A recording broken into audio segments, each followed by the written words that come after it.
Dah.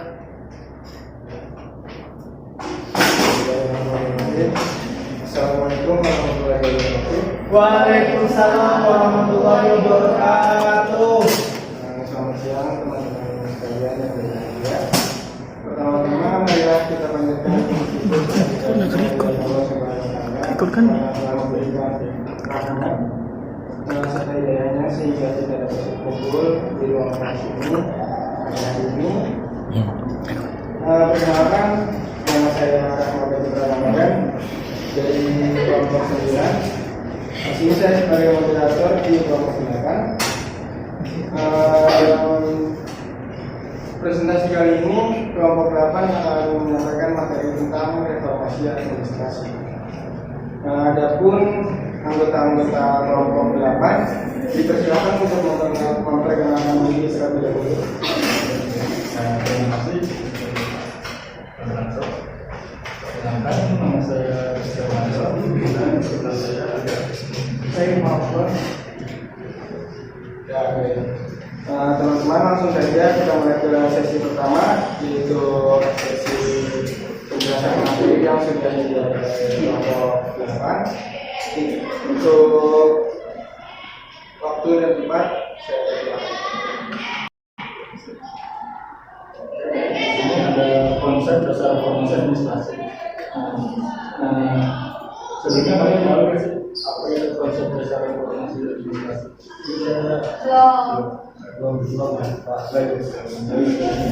Jadi konsep dasar reformasi administrasi itu adalah istilah reformasi administrasi mengandung begitu banyak makna, mempunyai fungsi yang beragam, menimbulkan begitu banyak harapan, tapi juga menjawab perbedaan pemikiran tentang fungsi usai di kalangan praktisi, komunikasi masyarakat dan kaum teoritis. Jadi lebih mudahnya ini reformasi administrasi itu antara lain memicu perubahan dalam suatu organisasi maupun prosedur ataupun langkah-langkah yang sudah diterapkan oleh pemerintah agar menjadi lebih baik.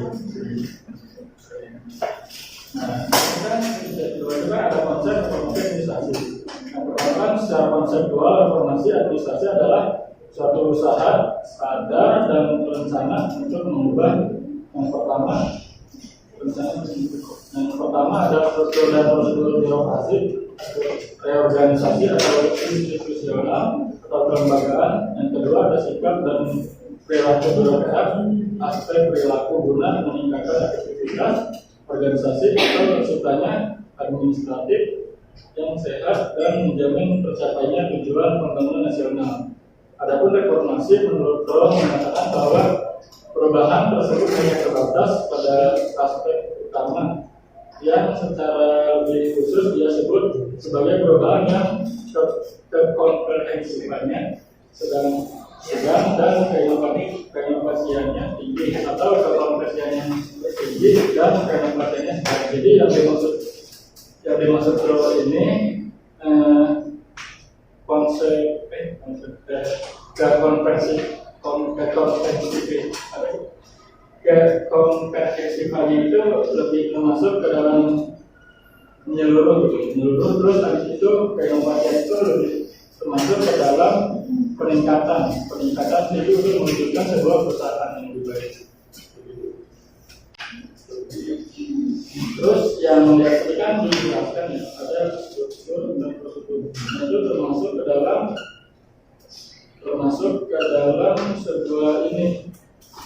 sebuah perubahan gitu ya. Diantaranya ada struktur dan prosedur, terus habis itu sikap dan perilaku. Nah, di sebelah tempat ini ada tujuan reformasi. Nah, tujuan reformasi ini pertama ada tujuan terbuka. Nah, yang dimaksud tujuan terbuka itu termasuk ke efisiensi ekonomi, efektivitas, peningkatan pelayanan. Terus buat yang kedua tujuan tertentu. Yang termasuk itu dalam politik. Yang ketiga efisien. Nah, efisien yang dimaksud di sini yaitu penghematan dalam pengeluaran dalam bentuk organisasi. Yang ketiga ada sesudah efisiensi ada penyakit administratif. Nah, yang penyakit administrasi ini diantaranya yaitu ada korupsi ataupun sistem politik. Terus penyakit administrasi. Terus yang keempat sini ada pengenalan dan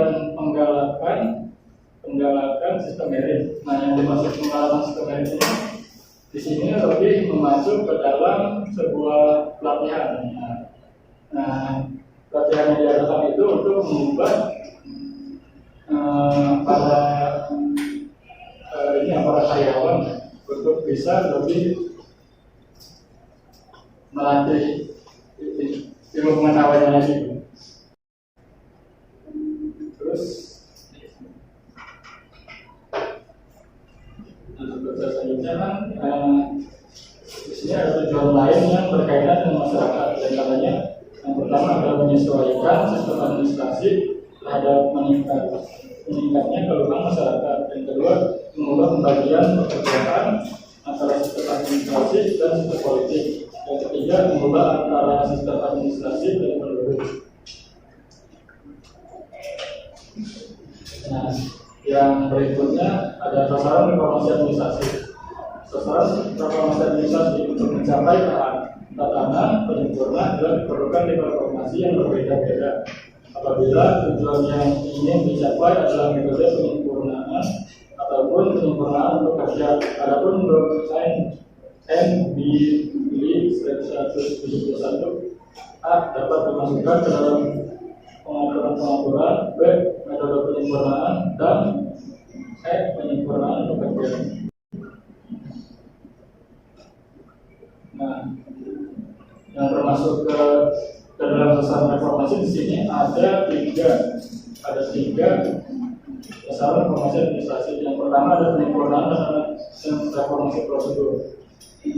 Yang dimaksud penyempurnaan dan reformasi prosedur salah satunya dalam suatu negara yang baru saja lepas dari cengkraman penjajah yang situasinya masih kacau balau, administrasi identik dengan peraturan order.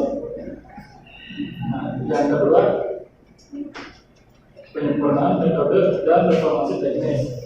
Sedikit banyak para administrator haruslah merupakan pekerja teknis yang mengetahui banyak tentang teknik dan metode kerja.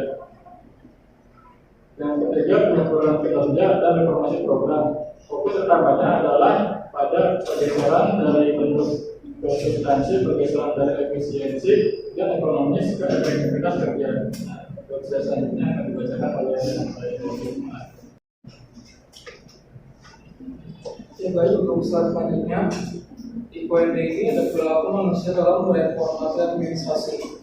Karena reformasi merupakan suatu proses, maka hubungan antara pembaru dan kelompok sasaran menjadi isu yang sangat strategis dan sentral. Tidak hanya pada awal pembentukan hubungan, tetapi juga pada tahap seseorang pemburu memiliki cara mempelajari masalah, mengumpulkan informasi, dan membuat kesimpulan dan rekomendasi.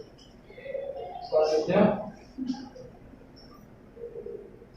ada poin E, alternatif strategi reformasi administrasi. Sebagaimana telah terbuai bahwa perencanaan strategi reformasi administrasi harus mempertimbangkan macam organisasi secara serta memfokuskan pada masalah manusia dan hubungan antar manusia. Dilihat dari perspektif ilmu perilaku dan perubahan yang terencana hampir kolaboratif. Change Act dan kelompok sasaran merupakan hampiran yang paling sesuai untuk bisa mencapai kolaboratif. Persyaratan yang dilakukan adalah sebagai berikut. Poin pertama, usaha bersama dalam menetapkan tujuan. Kedua, semangat meneliti yang didasarkan pada data. Tiga, hubungan interaksi intens antar kelompok. Empat, hubungan timbal balik antar kelompok, sasaran dan pembaru. Lima, distribusi kekuasaan di antara mereka. Selanjutnya, poin F, pendekatan struktural versus pendekatan perilaku. Pro dan kontra terhadap kegunaan pendekatan struktural dan perilaku masih beragam. Walaupun tampaknya pendekatan struktural agak memperoleh pengakuan. Kelemahan utama dari pendekatan behavioral adalah kesulitan di dalam menjelaskan personal tentang bagaimana individu harus menyesuaikan perilakunya ketika ia menyatu atau berpindah di dalam suatu lembaga. Selanjutnya, sesi kesimpulan. Reformasi administrasi adalah proses perubahan dan peningkatan kinerja sistem administrasi publik untuk meningkatkan pelayanan publik yang lebih efektif, efisien, dan transparan. Secara keseluruhan, reformasi administrasi adalah upaya untuk menciptakan sistem administrasi publik yang lebih baik dan dengan pelayanan publik yang lebih baik dan lebih responsif terhadap kebutuhan masyarakat. Baik teman-teman, dari kelompok 8 sudah mulai sesi penjelasan tentang hasil kerja mereka atau materi yang kedua. Mari kita beralih ke sesi selanjutnya, yaitu sesi tanya jawab. Untuk Anda mempunyai pertanyaan atau pertanyaan, boleh ditanya. Waktu dan tempatnya. Oh iya, Mak. Dari kelompok 8 meminta untuk dibatasi pertanyaannya sebanyak 3 pertanyaan. Jadi untuk penanya kami batasi hanya 2. Iki, aku mau nanya. Dari kelompok 13 ya. Kan di sini Laura.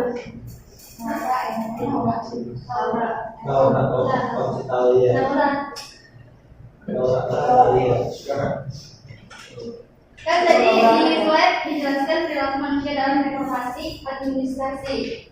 Di mana yang kita ketahui reformasi itu kan adalah perubahan. Menurut kelompok kalian sebelum ada perubahannya apa perbedaannya setelah reformasi dan setelah reformasi? Sebelum reformasi, setelah ya perilaku manusianya apa perbedaannya?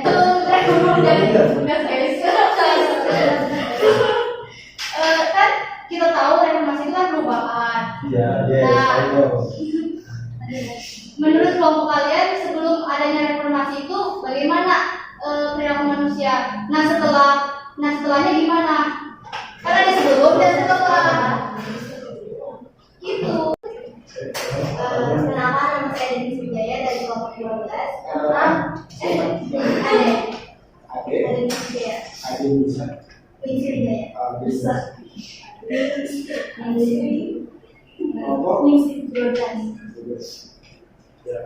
Tadi kan di slide 12 ada 2 pendekatan ya, pendekatan struktural dan pendekatan perilaku.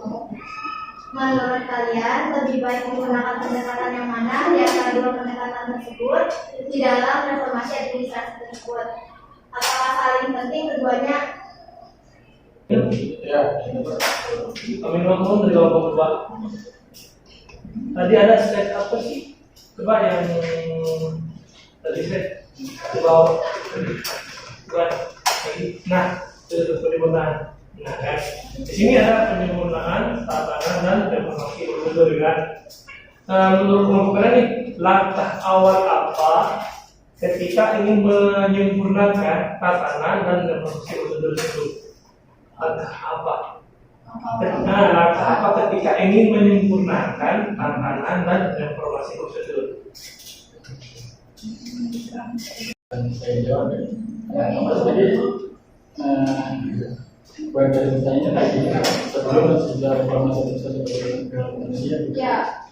Nah, kalau menurut saya sendiri, saya pribadi kan reformasi administrasi itu kan dibentuk dalam sebuah dibentuk dalam adanya perubahan di perusahaan. Nah, kita bisa ambil contoh kecil kayak gini aja.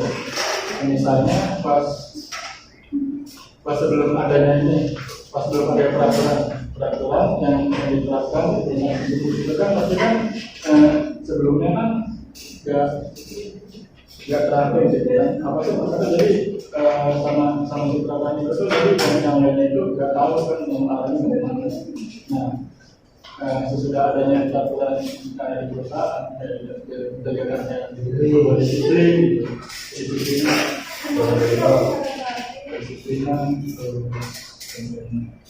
dan komunikasi verifikasi dari perusahaan kan bisa tahu lah bertujuan perusahaan itu langkah kedepannya kemana, bisa menjadi apa yang lebih baik gitu. Terus kalau buat contoh simpel dari negara, mungkin kita bisa ambil dari ini. Sesudah Indonesia merdeka, sebagai Indonesia merdeka pada tahun 1945. Nah, kan itu kan otomatis kan yang tempat sebelumnya, tempat sudah Indonesia merdeka kan belum dibuat dan reformasi. Jadi kan nggak tahu arahnya bangsa ini tuh mau dibawa kemana.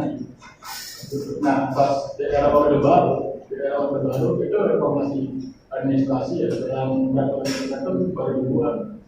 Nah, di situ dibuatlah langkah seperti pembangunan pada Soeharto sampai saat ini kan kita bisa mengatakan gitu kan. Jadi Jakarta itu kan tadinya itu kan belum jadi kota besar seperti sekarang menjadi ibu kota. Sesudah ada Soeharto bisa menjadi ibu kota dan bisa menjadi kota besar. Kalau adanya perubahan menjadi baik. Terima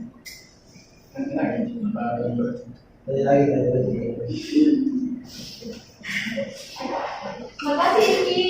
Saya menjawab pertanyaan dari Adiksi dari kelompok 12. Pertanyaannya itu lebih baik menggunakan pendekatan virtual atau pendekatan perilaku. Ya.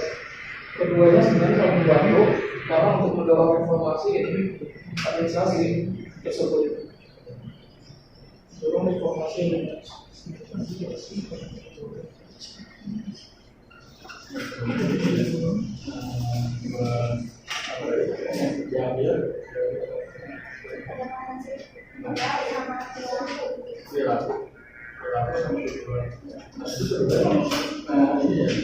sebenarnya kalau bisa dalam nego individu orang itu berkaitan. Jadi kalau misalnya kan ini ya misalnya di perusahaan itu kan mengadakan sebuah peraturan baru, peraturan itu kan bisa mendorong kita untuk menjadi lebih.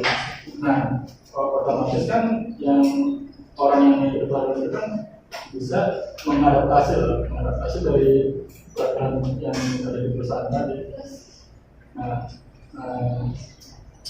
Kemudian juga bisa berpengaruh ke dalam perilaku. Sebenarnya masih ya yang tadinya jelek ya, kayak misalnya bagi ini pas ada peraturan baru lebih nanti jadi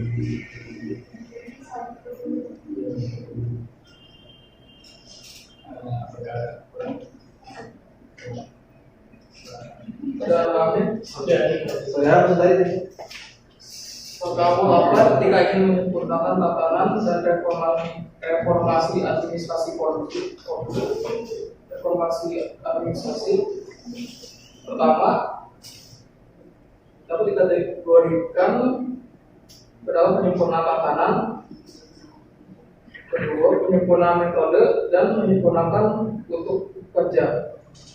Karena masing-masing tujuan punya ciri yang berbeda satu sama lain, maka untuk reformasi yang kalau dilakukan pun harus berbeda pula. Untuk mencapai penyempurnaan tatanan, jelas diperlukan tipe reformasi yang berbeda apabila tujuan yang ingin dicapai adalah penyempurnaan metode ataupun penyempurnaan untuk kerja. Untuk memudahkan pemilihan tipe reformasi dilakukan dengan tujuan yang ingin dicapai.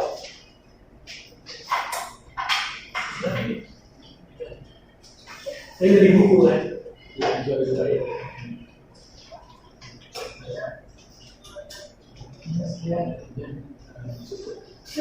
Sudah semua. Oke, baik. Sesi pertanyaan kali ini sudah selesai karena semua saya sudah menjawab oleh pembicaraan. Untuk selanjutnya yang sesi penutup kami dari wakil anggota nomor 8 dan sudah menjelaskan kita sudah dan saya di sini sebagai moderator dari nomor 9 mengucapkan terima kasih banyak kepada teman-teman sekalian yang sudah menyempatkan waktu dan hadir di kelas hari ini. Apabila ada kekurangan atau kesalahan kata yang kami sampaikan, mohon diulangi sebesar-besarnya. Dari anggota 8, anggota kelompok 8, dan saya moderator mewakili mengucapkan terima kasih. Cukup sekian. Wassalamualaikum warahmatullahi wabarakatuh. Waalaikumsalam warahmatullahi wabarakatuh. Iya, iya, iya. Jadi,